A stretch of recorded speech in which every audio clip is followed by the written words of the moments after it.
in NLP world, you go and you visualize the stop sign, right? You don't beat yourself up over it. You visualize the stop sign, and then you shift into appreciation.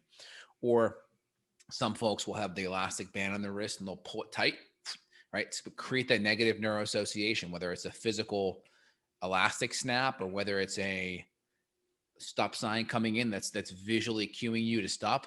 However you want to do it, and then just kind of refocus your energy in a non-shameful way to the things that you have that are great, right? Because that stuff needs to be, it's like weeds grow automatically. Negative thoughts grow automatically. It takes no effort to be a cynic in today's world. It takes no effort. It really takes a lot of effort to be an appreciator and to focus on the things that you have. So just kind of use some of those cues to stop the negative thought and then shift over into the positive thought. Now, I always find too, some people, it just kind of feels good to be negative a little bit where you're kind of venting over something. And if you feel that way, just do it while tapping on some meridian points, some of the EFT meridian points. Because I find at least if you're going to be negative, this at least decreases that sympathetic tone. And then what happens is as that nervous system kind of calms down a little bit, it's easier to shift back into that positive perspective. So you can do some of the EFT points, chin, under the nose, under the eye. I double tap. I find it's more efficient for me.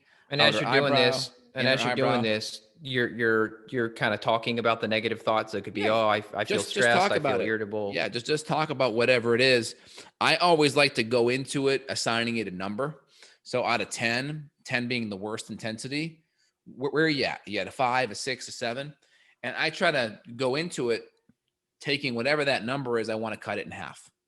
So if I'm at a 7, I'm going to cut it down to a 3 or a 4. If I'm at a 6, I want to cut it down to a 3. If I'm at a 10, I want to cut it down below a 5. So I just try to go into it and have that conversation with myself about whatever that thing is that's pissing me off, whatever it is, that, hey, that difficult patient, that really stressful bill, whatever it is, right? And I just kind of go into it, kind of do a little audit of where you're at, and then try to get that down until it's at least half below where it's at. And that kind of puts you back in the driver's seat.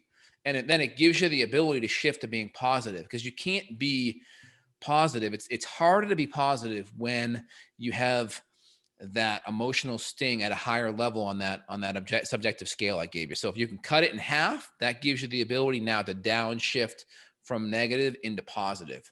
Too many people just want to make that shift while they're at a high level of negative. It's too difficult. And that's where doing the EFT can be helpful, because 1, it gives you permission to be negative. But 2, you're giving your nervous system a little bit of a bump to be able to neutralize it. That is the best point you've made about the emotional stress piece, because this is like taking somebody who's in the middle of a full-blown panic attack and saying, just chill out. Just chill out. Like, just relax. Like, be positive. No, can't do that. Can't do that. So this is where like the EMDR, and then you can kind of scatter your eyes around while you do it too, right? So you can go look at like a clock face and go to 1, 9, 3, 6. So you can tap while you're pretending like you're looking at different clock numbers with your eyes. And because when you move your eyes, that uses different cranial nerves, which uses different parts of the brain. And that kind of, the whole goal is you're kind of scattering that signal. Number 1, you're interrupting the pattern. Number 2, it's kind of like if you're talking about something, you ever had it where someone interrupted you and you're like, what the hell was I talking about? Right? You ever have that? That's kind of what you're doing a little bit to your brain and some of the negative thinking. You're trying to scatter that pattern and make it a little bit harder for your brain to go back to it. And then you're like, what was I mad about?